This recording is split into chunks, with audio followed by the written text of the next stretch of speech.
Bapak Ibu Saudara-saudari yang dikasihi Tuhan, salam sehat, salam sejahtera untuk kita semua. Jumpa lagi dalam renungan harian kita. Hari ini hari Selasa tanggal 19 November 2024, hari biasa pekan ke-33. Bacaan Injil yang akan kita renungkan dari Injil Lukas bab 19 ayat 1 sampai ayat 10 dengan tema berani membuka hati untuk kehadiran Tuhan dalam hidup kita.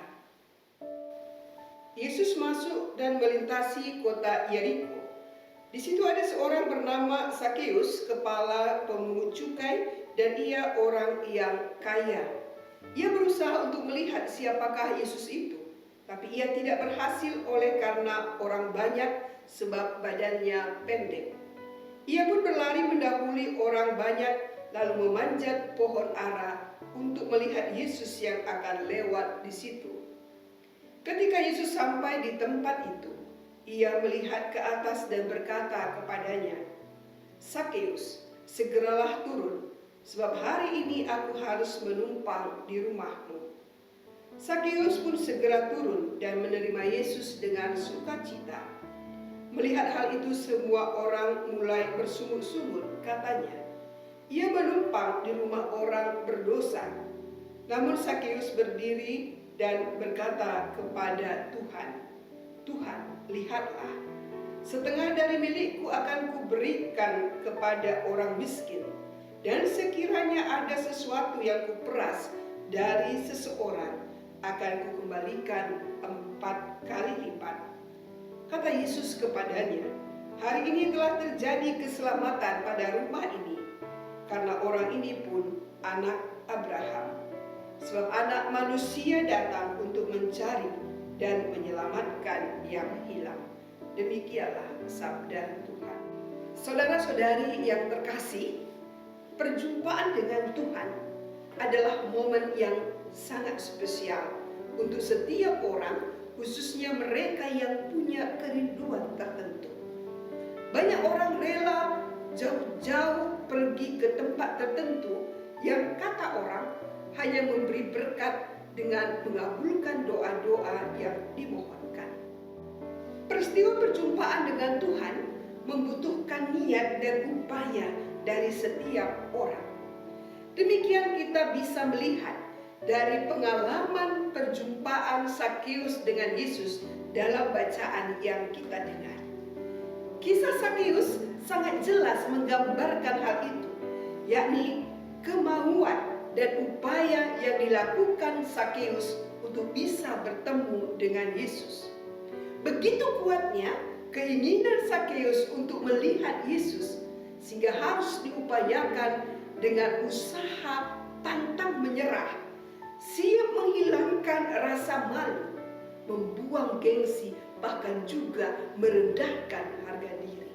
Diceritakan bahwa Sakeus ini adalah seorang yang kaya raya, dengan kekayaan yang ia peroleh dari sebuah pekerjaan sebagai kepala pemungut cukai atau penagih pajak.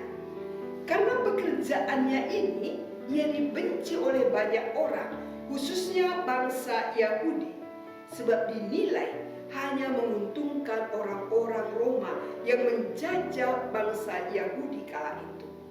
Sehingga Sakeus dianggap sebagai pengkhianat bangsa, dan Sakeus menyadari sungguh posisi dirinya yang jelek di mata orang banyak. Tetapi ketika ia mendengar bahwa Yesus baru saja memasuki kota Yeriko tempat ia tinggal, muncul dorongan hati dan keinginan yang sangat kuat untuk dapat melihat Yesus.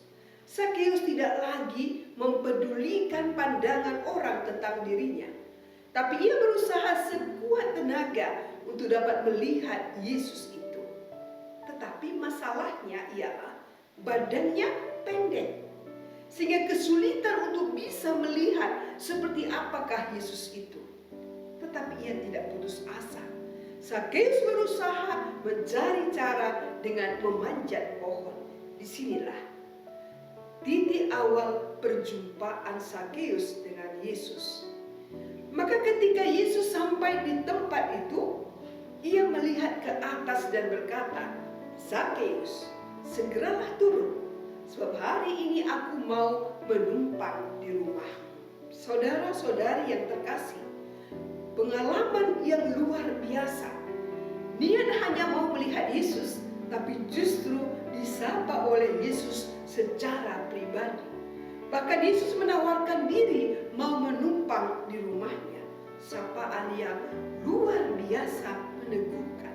Tidak ada orang yang menyangka, bahkan juga Zakeus sendiri tidak menyangka kalau Yesus akan menyapa, bahkan akan datang ke rumahnya.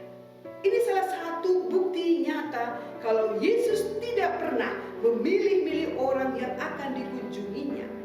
Ketika kita mau membuka hati untuk kehadiran Tuhan dalam hidup kita, kita pasti diubah, dibebaskan, dan akhirnya memperoleh keselamatan.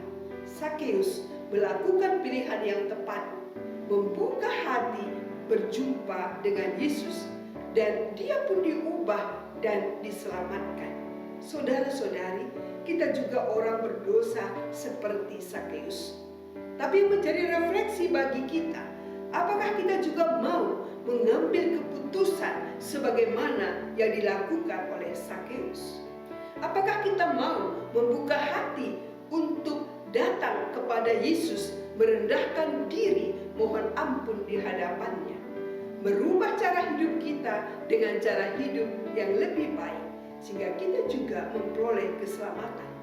Saudara-saudari, Tuhan tidak pernah meninggalkan kita meskipun kita jatuh bangun dalam dosa. Tuhan selalu membuka tangannya dan menanti kita untuk mau datang menemuinya. Maka kalau kita mau memperoleh keselamatan, mari kita teladani sikap Zakeus yang mau dan berusaha membuka hati untuk Tuhan dan juga